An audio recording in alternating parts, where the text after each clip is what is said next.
Programme کے آغاز میں مختصر ایک جائزہ آپ کے سامنے رکھتے ہیں۔ ان کا جو تنظیمی ڈھانچہ ہے، اس تنظیمی ڈھانچے میں ایک ان کا امیر المومنین تصور کیا جاتا ہے، جو کہ آج کل ملا ہیبت اللہ اخندزادہ امیر المومنین ہے۔ ملا اخندزادہ کے 3 نائب ہیں۔ ان کے نائبین میں ملا محمد یعقوب جو کہ طالبان کے نظریاتی اور مذہبی امور سنبھالتے ہیں، سراج الدین حقانی جو کہ طالبان کی عسکری کارروائیوں کے معاملات سنبھالتے ہیں، ملا عبد الغنی برادر جو کہ امن مذاکرات میں طالبان کے وفد کی قیادت کرتے چلے آ رہے ہیں۔ طالبان کی ایک شورا ہے، اس شورا کو آپ طالبان کی کابینہ کہہ سکتے ہیں، اور اس شورا کے نیچے ان کا ایک انتظامی ڈھانچہ ہے جس کے ڈیفرنٹ ونگز ہیں، جس میں ایک پولیٹیکل ونگ ہے، عسکری ونگ ہے، کچھ کمیشنز ہیں جن کو آپ ان کی شاخیں کہہ سکتے ہیں۔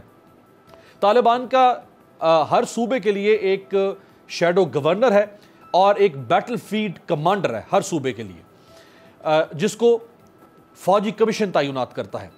تحریک طالبان افغانستان کے جو بانی اور پہلے امیر تھے وہ ملا عمر تھے۔ ملا عمر کے بعد ملا اختر منصور طالبان کے امیر بنے، اور ملا اختر منصور کی وفات کے بعد ملا ہیبت اللہ اخندزادہ جو کہ موجودہ امیر ہیں۔ افغان طالبان کی قیادت کے بارے میں کم ہی تفصیلات سامنے آتی ہیں، کیونکہ ان کی قیادت انتہائی رازداری سے کام کر رہی ہے۔ یہاں تک کہ جب انہوں نے افغانستان میں 1996 سے 2001 تک اپنی حکومت قائم کی، اس وقت بھی ان کے حکومتی معاملات کس طرح سر انجام دیے جا رہے تھے، لوگوں کو اس حوالے سے بھی بہت کم معلومات حاصل ہو سکی۔ ملا ہیبت اللہ اخندزادہ جو واقعی اس وقت ایک ہیبت طاری کر رہے ہیں اپنی پیش قدمی کی وجہ سے، یہ کون ہے؟ ملا ہیبت اللہ اخندزادہ 2016 میں ملا اختر منصور کی امریکی ڈرون حملے میں موت کے بعد طالبان کے نئے سربراہ بنے تھے۔ ملا ہیبت اللہ ملا اختر منصور کے نائب تھے جب ملا اختر منصور امیر طالبان تھے۔ ملا ہیبت اللہ افغان طالبان کے سابق چیف جسٹس اور مذہبی علماء کانفرنس کے سربراہ رہ چکے ہیں۔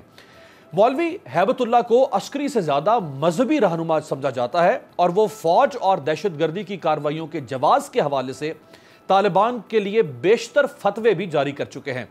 ہیبت اللہ اخندزادہ کی عمر تقریباً 50 سے 55 سال کے درمیان بتائی جاتی ہے، اور انہوں نے زیادہ عرصہ افغانستان میں ہی گزارا ہے۔ ملا ہیبت اللہ کو جب امیر مقرر کیا گیا تو سراج الدین حقانی اور ملا یعقوب طالبان کے نئے نائب یعنی نئے امیر کے نائب ڈیپٹی مقرر کر دیے گئے۔ ملا یعقوب طالبان کے سابق اور جو بانی سربراہ ہیں ملا عمر ان کے بیٹے ہیں، اور ملا یعقوب طالبان کی طاقتور ترین عسکری شورا کے سربراہ بھی رہے۔ یہ شورا فیلڈ میں موجود کمانڈرز کی رہنمائی کرتی ہے اور انہیں جنگ کی اسٹریٹجی سے متعلق آگاہ کرتی ہے۔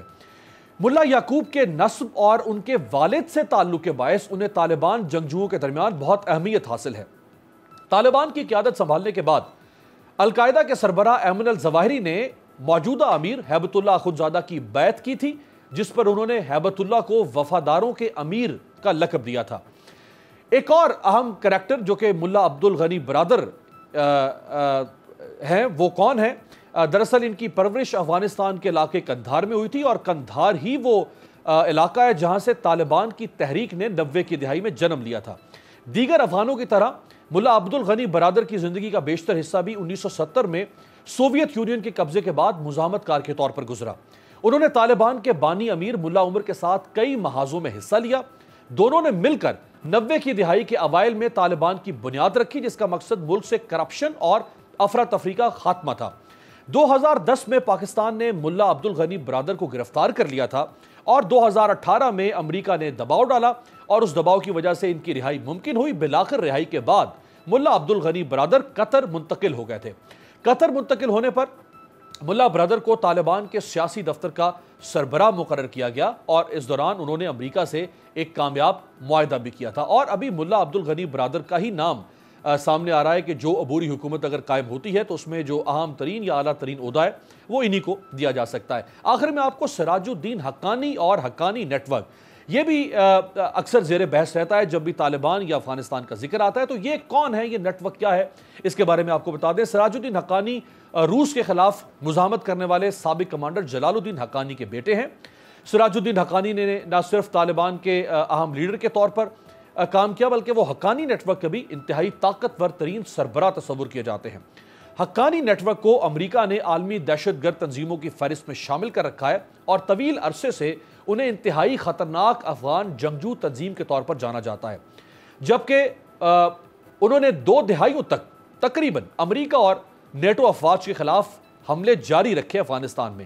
یہ نیٹ ورک خود کش حملوں کے لیے جانا جاتا ہے اور دعویٰ کیا جاتا ہے کہ یہ گروپ کئی سالوں تک کابل میں ہونے والی انتہائی خطرناک جو دہشت گردی کی کاروائیاں ہیں ان میں ملوث رہا ہے، اور اس گروپ نے امریکہ اور اس کے اتحادیوں کو صحیح معنوں میں افغانستان میں ناکو چنے چبوایا۔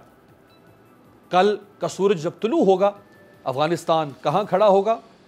طالبان افغانستان کا نظم و نسق کس حد تک سنبھال چکے ہوں گے؟ کیا ہونے جا رہا ہے؟ سبسکرائب کریں اور بیل دبائیں تاکہ کوئی خبر رہ نہ جائے۔